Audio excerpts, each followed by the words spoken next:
Fala pessoal, curta, inscreva-se agora e ative as notificações se você gosta de filosofia, mitologia, psicologia simbólica e religiões comparadas.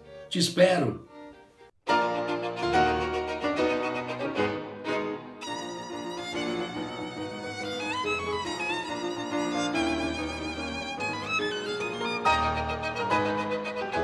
E hoje eu vou tratar de duas imagens muito conhecidas na mitologia grega que, de certo modo, comunicam acerca da condição humana, tratam especificamente da condição humana sob diferentes perspectivas, sob diferentes ângulos. É muito interessante perceber como os gregos, aliás, como os diversos povos antigos, como essas diversas tradições, por meio de suas compreensões simbólicas de realidade, compreensões simbólicas a respeito do homem, produziram entendimentos, produziram formas de compreensão muito mais próximas da realidade do que as que foram produzidas pela ciência moderna. Olha o que eu estou dizendo. Prestem bem atenção no que eu já estou colocando para vocês aqui de pronto. Eu vou tratar de duas imagens, já antecipo para vocês. A imagem do centauro, mais precisamente do centauro Quiron, e da imagem do Minotauro, o famoso Minotauro de Creta. E eu já de antemão digo a vocês que a forma como os gregos, por exemplo, compreenderam o ser humano ou a condição humana é muito mais rica, muito mais profunda, muito mais filosófica que a imagem oferecida pela ciência moderna, mais precisamente pela antropologia. E, claro, por outras ciências auxiliares da antropologia, por outras ciências humanas. Eu quero dizer para vocês mais precisamente que a ciência moderna, ou o pensamento moderno como um todo, nos legou uma imagem do ser humano excessivamente vinculada à imagem animal. E vocês podem depois reparar o título dessa mini live, eu darei o nome de O Homem Não É um Animal. Eu já coloco essa afirmação de pronto para vocês, porque o homem só é animal quando visto da perspectiva ou a partir da sua dimensão material. Eu não sei porque as pessoas se conflituam tanto com essa questão que me parece muito óbvia. Professor, eu ouço frequentemente essa pergunta: como o homem não é um animal? Ora, materialmente somos animais. Isso é um dado inequívoco de nossa condição existencial. Qualquer exame biomédico revelará o funcionamento de células que são, claro, animais. A gente tem uma dimensão orgânica animal, nós temos necessidades animais, nós respondemos a essas necessidades porque, do contrário, não sobreviveríamos.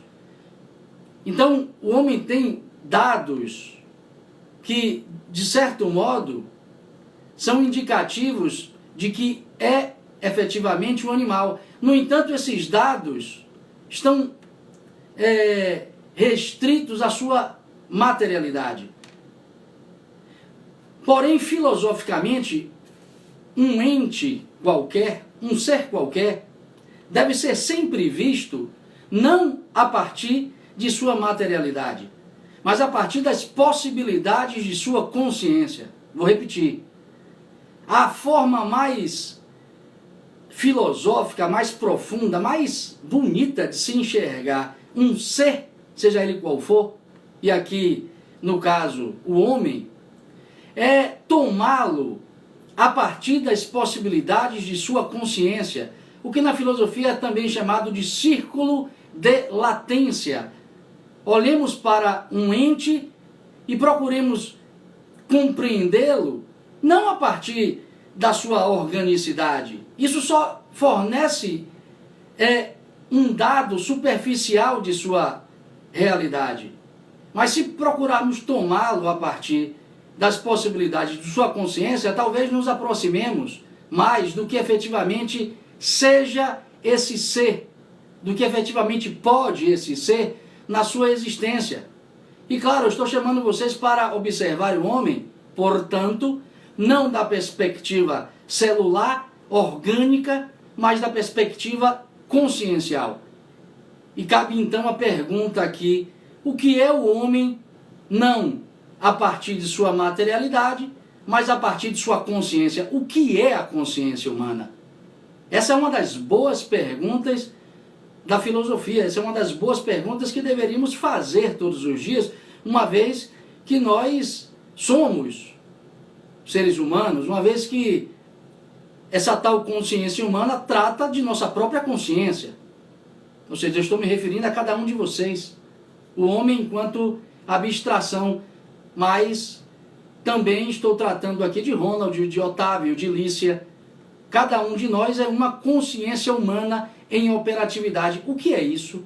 O que é essa tal consciência humana? Ou quais são as possibilidades que nós dispomos existencialmente como consciência humana? Aí, meu amigo, você acabou de abrir um horizonte infinito. Porque ao contrário do cavalo, do sapo, do gato, do pombo, do cachorro, da baleia, ao contrário de qualquer animal que tem possibilidades limitadas de ação, que não tem, por exemplo, capacidade de compreensão de sua própria existência, que não sabe, por exemplo, que vai morrer, nós, ao contrário de tudo isso, temos um horizonte infinito de possibilidades. A começar pela capacidade que só nós temos, que é a de tomarmos posse de nossa própria consciência. Ou seja, tomarmos posse da parcela de livre-arbítrio, da parcela de liberdade que a vida nos confere, ou que a vida confere a essa consciência, no caso a consciência humana. Ok, professor, como é que os gregos, então, entendiam essa questão? Vamos lá. Observem que temos duas imagens relativamente conhecidas de um ser descrito, duas imagens de seres descritos como meio animais, meio humanos. O centauro é meio cavalo, meio homem. O minotauro é meio homem, meio touro. Só que na mitologia grega, o centauro é um sábio. Eu até digo a vocês, acrescentando essa informação, que Quiron é o educador dos heróis gregos. Apolo conferiu a esse centauro o estatuto de educador, justamente porque a sua conduta na mitologia é sapiencial, notoriamente sapiencial. Então nós temos um ser mitológico, meio homem, meio animal, que é ao mesmo tempo um sábio, e temos um outro, que no caso não é um ser sapiencial, é um monstro. Ele habita o centro do labirinto, construído pelo rei Minos. Na verdade, ele é uma fera, é um monstro colocado no centro do labirinto, como forma de proteger a própria cidade de Creta de sua monstruosidade. Não cabe aqui contar a história do Minotauro, porque o tempo não nos permite. Mas o importante é saber que essa imagem, ela comunica muito a respeito do que podemos ser, caso não tenhamos atenção quanto a essa tal animalidade que nos condiciona. O que, professor? Vamos decifrar então as duas imagens. Observemos que a figura do Minotauro tem na sua compleição a parte animal dominando a parte superior do homem. Então, a figura do Minotauro é um homem com a parte superior do seu corpo, touro. Ou seja, o centro da consciência, representado sempre na filosofia pela cabeça, está sob controle de uma fera, está sob controle de um animal. A parte superior do homem é touro. Ou seja, é como se de fato aquele homem ali fosse governado pela sua animalidade cega, puramente instintiva, sem capacidade de reflexão, de ponderação, sem interesse, senão em consumir aquilo que lhe dá prazer. Então, observem que o fato do Minotauro ter a parte superior governada por um touro, caracterizada pelo domínio ou pela prevalência da sua animalidade, diz muita coisa, porque nós encontraremos em Quiron o contrário. Ele também é meio homem, meio cavalo, mas a parte inferior é cavalo. Quiron é uma figura mitológica cuja parte humana verticaliza-se da parte animal, que tem as 4 patas aterradas ao chão. Então ele tem uma dimensão que se verticaliza, e mais do que se verticaliza, é portadora de um arco e uma flecha apontadas para cima. A seta de Quiron aponta para as estrelas. Nós conhecemos essa figura mais até pela representação latina, o Sagitário. O Sagitário é a própria figura de Quiron na sua transliteração para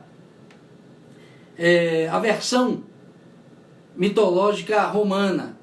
Então, observem que o fato de Quiron ter a sua parte superior como elemento dominante, ele é um cavaleiro de si mesmo. Isso determina isso determina a sua tal sapiência. O que eu quero dizer para vocês, e é basicamente o que os gregos procuraram, e procuram, de certo modo, ainda hoje nos comunicar, é que quando nós estabelecemos como governo em nós mesmos a nossa dimensão humana, nós tendemos à filosofia, nós tendemos à moral, nós tendemos ao desenvolvimento virtuoso. Quando nós nos permitimos governar pelos nossos instintos, pelos nossos desejos cegos, pelas nossas emoções vulgares, nós tendemos a nos minotaurizar e, consequentemente, nós tendemos a nos transformar em monstros. E aí vocês coloquem a medida disso a partir do entendimento que vocês têm a respeito da conduta humana. Então nós temos 2 referenciais interessantes para se pensar o ser humano, e mais do que isso, nós temos uma imagem que muito comunica a respeito das nossas possibilidades conscienciais, de nossas possibilidades como ser humano, que não são poucas. Porque observe, por que o Quiron aponta para as estrelas? Porque esse efetivamente o horizonte, ou o único horizonte capaz de nos humanizar efetivamente. Olha só o que eu estou dizendo para vocês. Por que eu estou enfatizando esse aspecto? Porque todos nós vivemos, de certo modo, nós vivemos a nossa vida nos orientando por metas de existência muito pobres, eu vou usar essa palavra, metas de existência que são muito curtas, são horizontes conquistáveis através de um esforço muito pequeno. Como assim, professor? Não estou entendendo. Eu me lembro de ter assistido um dia desse uma propaganda de construções de habitações e vinha sempre o slogan Minha Casa Minha Vida. Isso diz muita coisa a respeito de como hoje vivemos a vida, de como entendemos a vida. Minha casa, minha vida. As pessoas hoje lutam ou fazem de sua existência uma busca incessante por uma casa, por um carro, por bens materiais, por família, que é, claro, algo muito louvável, mas a gente tende a montar uma espécie de plano de felicidade que, de certo modo, se apresenta a nós como algo muito... como um horizonte muito baixo de possibilidades, ou muito curto. O que eu quero dizer é o seguinte: essas metas, esses horizontes, eles devem ser buscados sempre, mas eles devem ser integrados a um horizonte mais amplo, mais ideal. A gente precisa arrastar essas metas de existência, porque muitas delas se confundem com as demandas de nossa animalidade. Observem. Por exemplo, a nossa cultura é muito hedonista. As pessoas o tempo todo estão buscando a realização de prazeres de ordem instintiva e emocional. Só que isso é pouco face às possibilidades que temos, face às possibilidades de realização que a vida nos faculta como seres humanos. E observem que parece que eu estou certo quando eu olho para onde aponta a seta de Quiron. Aponta para o céu, para as estrelas, ou seja, a imagem está comunicando que a consciência humana é facultada a realidade divina, a realidade, como eu disse há pouco, olímpica.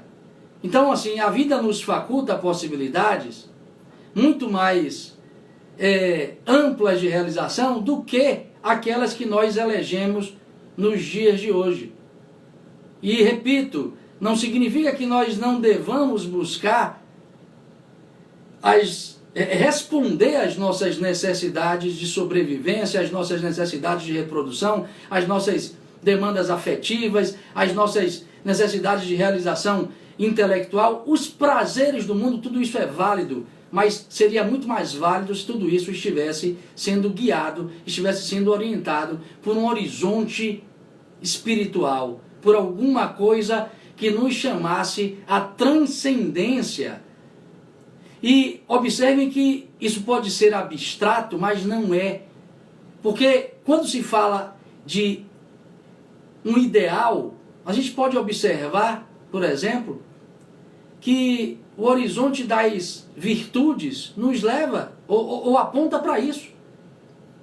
O que nos torna efetivamente felizes é a nossa capacidade de desenvolvimento de virtudes. Curiosamente, o homem é o único ser que pode optar por isso, como eu já disse aqui numa outra ocasião. Portanto, a nossa realização talvez esteja efetivamente nisso e não em outra coisa. Como assim, professor? Para finalizar, ser justo, ser amoroso, ser sincero, ser prudente, ser compreensivo, ser paciente. Não se trata de metas fáceis. A gente pensa que pode alcançar isso quando a gente quer. Falso. A gente não alcança a experiência do amor, da amorosidade, ou a experiência da paciência, ou a experiência da sinceridade, simplesmente quando nós queremos viver isso. Não é assim. Os mais atentos à sua própria vida sabem disso. Isso é muito difícil de se conquistar. Muito difícil. Eu diria que apenas um desses horizontes demandaria toda uma vida para ser alcançado, porque é difícil. Você não consegue viver uma virtude quando quer. Por quê? Porque tem algo em você que não deixa. E esse algo é o tal minotauro que habita em você, que habita em mim. Então, vencer isso deveria ser uma tarefa de existência. Vencer isso deveria ser o horizonte acima de todos os diversos horizontes e metas que nós constituímos para a nossa vida cotidiana. E essas imagens, de certo modo, quando contrapostas entre si, revelam tanto as possibilidades que nós poderíamos alcançar de mais ideal, quanto a condição que poderíamos também alcançar caso não estejamos atentos a tudo isso. No caso, a condição minotáurica de existência que, ao meu ver, parece hoje prevalecer. Para finalizar mesmo, sabe por que parece hoje prevalecer? Porque todos nós, de certo modo, caímos na cilada materialista de nos identificarmos a nós mesmos a partir de nossa materialidade e não a partir de nossa consciência. Nós caímos nessa cilada. O que eu quero dizer para vocês é o seguinte: o homem, quando visto, não de baixo para cima, não a partir de sua animalidade, mas a partir de sua própria consciência, ele não é um animal. Ele não é um animal. Eu me lembro que o Fantástico, quando eu enxergava, colocou um vídeo lá da BBC em que uma aranha, ela se dava como alimento às suas crias, porque, segundo os biólogos que analisavam lá esse bioma, havia escassez de alimento naquele bioma. E a aranha, então, num gesto de profunda solidariedade, num gesto de profunda generosidade, deu-se como alimento. Só que, de forma alguma, essa aranha deliberou sobre isso. Ela não deliberou. Ela agiu de forma extremamente inteligente, mas respondeu apenas ao instinto da sua espécie, ao programa inteligentíssimo que rege o comportamento de sua espécie. O homem não. Ele precisaria deliberar sobre essa conduta e ele sofreria muito ao pensar nisso. Ou seja, somente ao homem cabe a nobilíssima e dignificante atitude do autossacrifício. Só ao homem é facultada essa experiência. Ou seja, se nós não aprendermos a morrer todos os dias, se nós não aprendermos a sacrificarmos essa dimensão que por vezes nos assalta e nos leva à animalidade, a gente viverá uma vida medíocre. E a nossa cultura de massa hoje parece ser o retrato inequívoco de que o homem tem feito, não propriamente uma aposta na consciência, mas uma aposta na sua animalidade. O homem, quando visto de cima para baixo, não é um animal. Vocês podem aí contestar o que quiserem, mas vocês terão de brigar, não com Ronald, mas com toda a multimilenar tradição filosófica do passado. Porque não sou eu quem está dizendo isso, mas simplesmente toda a tradição fala junto comigo, seja ela egípcia, grega, hindu, africana, tolteca. Só que a gente, claro, esqueceu disso na modernidade em proveito de muito pouco, em proveito de migalhas de felicidade. E claro, para os atentos, isso precisa mudar. E que cada um busque a sua própria mudança. Gostou desse vídeo? Então curta, inscreva-se agora e ative as notificações para não perder nenhuma reflexão filosófica. Te espero!